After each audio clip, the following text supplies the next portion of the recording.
didn't see you there.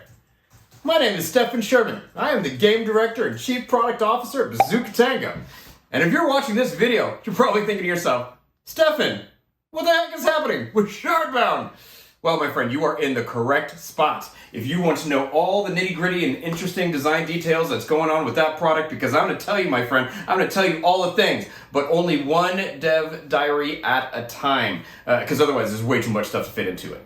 Okay, so why don't we kick off this first one talking about one of the first gameplay experiments that we think is going to cause quite a bit of a buzz, the win condition. Ooh, let's go! Well, Shardbound is a CCG. You're likely familiar with this. Each player has a deck of cards, and they take turns playing this deck of cards on a hexagon battlefield and attempting to destroy each other.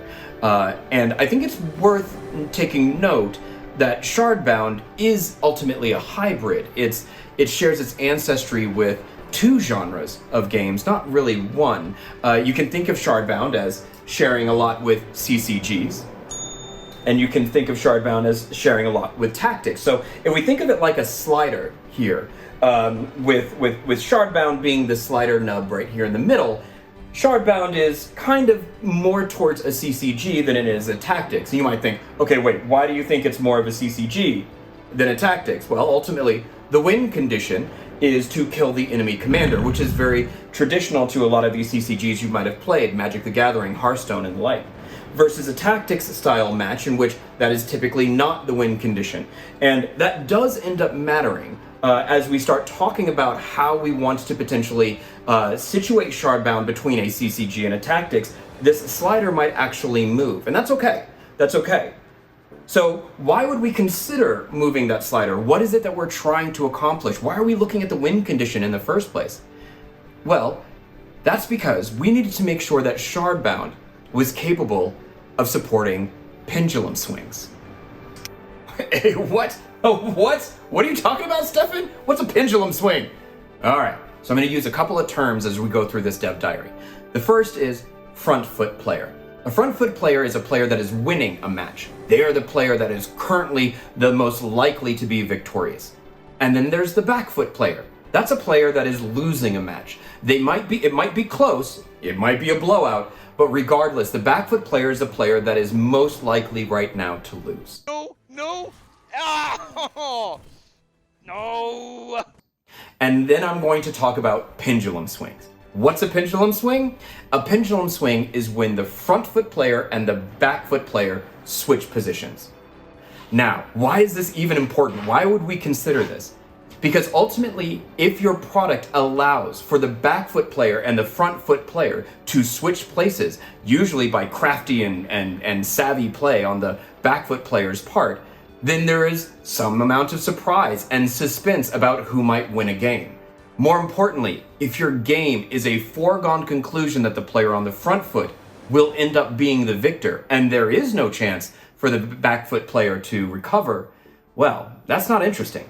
Not only is that not interesting for the player winning, it's also not interesting for the player losing, and it's really boring to watch. So it's important for us to ensure that our game has the ability to create pendulum swings, that something surprising can happen, and that a back foot player can become the front foot player. But how do you do that? Well, you could still win Shardbound in the traditional way. You could kill the enemy commander, and we call that now the military victory. But we created a second way to win a match of Shardbound, called the economy victory. And this allows us to create some interesting moves when it comes to these slingshot maneuvers that allows a savvy, sneaky back foot player to become the front foot player. How does this economy victory work? Well, in a match of Shardbound, there now appears Chromacite on the map. And it comes in two forms. There are small blue mana crystals, and when you break these open, they give you temporary mana cards that you can spend to create more mana for yourself on spells and other minions. There are also, though, 3 large mana crystals that are orange. Each of these large mana crystals gives the player victory points, and enough victory points allows you to win a match, even if you never ended up killing the enemy commander. How do you get victory points? Well, every blow that you deal to a large mana crystal will give you 1 victory point, but the last blow is the most valuable. That will give you 3 victory points. 12 victory points and you win the game. Now you might think, this seems like this would really favor the front foot player. A front foot player typically has far more battlefield dominance. They have more units on the field. Typically they have owned no man's land, which is between both sides of the player's starting zones. They may be already encroaching into the other player's field. How would this at all benefit a back foot player and allow them to do something sneaky? Well, it's about how and where these large mana crystals spawn. There are 3 of them. And each one, as you remember, you can earn up to 6 points off of each one. But the first large mana crystal spawns in the territory on the side of the board of the weaker player. The second spawns on the side of the board of the other player. And the third spawns in the no man's land in between. So what does this do? When you destroy a large mana crystal, you get some mana and you get a bunch of victory points, and it puts it within arm's reach of the player that is the most behind.